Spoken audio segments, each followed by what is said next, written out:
Welcome back to the Daily Bread Bible Study series. We have made it 1 month and we are moving into day 32 for Leviticus chapters 14 through 15. So we have a little lighter one for today. Also, along with that as well, I should note that we'll be talking about leprosy, and leprosy in the Bible is not necessarily what we think of today. Leprosy is more about spots or rashes or even places in building mold you might even call that as well too. This is any type of, growing substance, whether it's on a person or in a house, that you're not really sure what it is. Is it harmful? Is it helpful? Is it okay? So you have to get the priest to come and inspect and help determine. And so here is a process for helping keep people safe in the midst of those growing type of funguses. In Leviticus chapter 14, you purify lepers in a leprous house. 2 birds that you will dip the living bird in the water and the blood of the dead bird, and in the blood of the dead bird, and then let it loose, which is interesting. All the hair of the person will be shaved from the body, and they will bathe. And then the right ear, thumb, and toe will be sprinkled 7 times with blood and oil. So this seems very strange to me. I do appreciate, however, there is an accommodation for those who would struggle because of this ailment. So it says in Leviticus 14, verse 21, "But if he is poor and cannot afford so much, he shall take 1 male lamb for the guilt offering to be elevated to make atonement on his behalf, and 1/10 of an ephah of his choice of flour mixed with oil for a grain offering and a log of oil, and also 2 turtle doves or 2 pigeons, such as he can afford, one for a sin offering and the other for a burnt offering."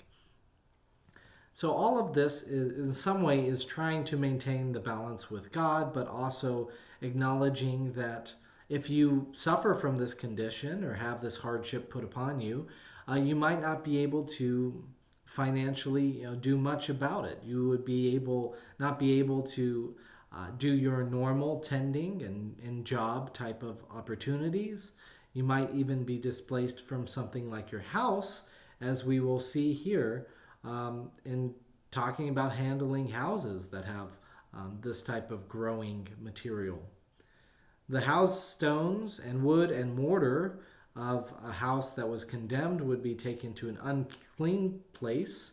In Leviticus 14:45 it says, "He shall have the house torn down, its stones and timber and all the plaster of the house, and taken outside the city to an unclean place.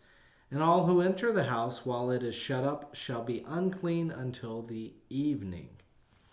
So on one hand, it's good to be cautious. You don't want poor living conditions for people. The Israelites were very focused on making sure that people had good living conditions.